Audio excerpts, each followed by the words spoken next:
अस्सलाम वालेकुम, मैं हूं डॉक्टर अनीस और इस बार मैं आपको धनिया के बीज के बारे में बताता हूं।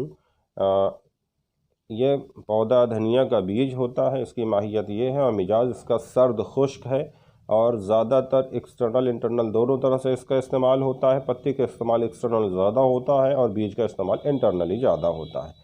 मिजाज के बाद अब मैं इसका जो है फंक्शन बता देता हूँ। मुस्तक़िल सुकून देने वाली और मुकव्वी और मुफर्रिह क़ल्ब व दिमाग और बुखार को दिमाग की तरफ चढ़ने नहीं देती है।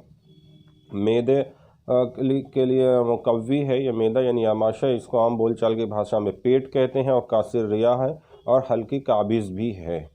तो अब मैं ये बताऊं कि मसाला जात का जो मैं नुस्खा बता रहा हूं, एक एक दवाएं अभी तक मैंने बताई हैं, उसमें बेशतर दवाएं गर्म खुश्क थीं।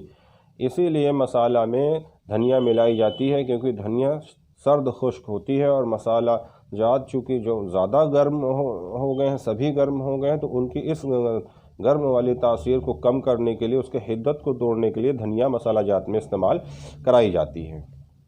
इसलिए आप लोग इसको अच्छी तरीके से जान लें कि मसालों में धनिया का इस्तेमाल करने से ये होता है कि उसकी हिद्दत को तोड़ देती है। अब धनिया का दवाई इस्तेमाल ये बताता हूँ कि दिल दिमाग को ताकत देती है और बुखार को दिमाग की तरफ चढ़ने नहीं देती है और ये सुकून देने वाली है। गर्मी में इसका शरबत भी बना के इसके बीज का या जो खशियांदा मिश्री में घोल के मिश्री के शरबत में इसको पिलाया जाता है और फ़ायदा होता है गर्मी के हिद्दत में और सफ़रा के हिद्दत को भी दूर करता है।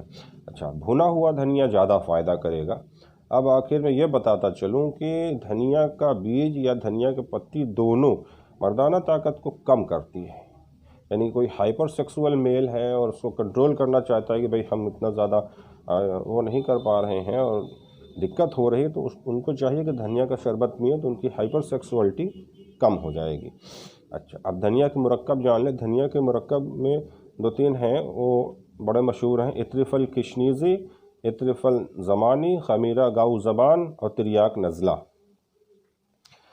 तो इत्रिफल किशनीज़ी दिल दिमाग के लिए ज़बरदस्त फ़ायदा मंद है और मैदा के लिए भी ताकत देती है, कब्ज़ को दूर करती है और ये बवासीर में मुफीद है। इसको ध्यान से पढ़ लें। इत्रिफल किशनीज़। अच्छा, किशनीज़ जो है अरबी में फ़ारसी में इसको धनिया को किशनीज़ कहते हैं।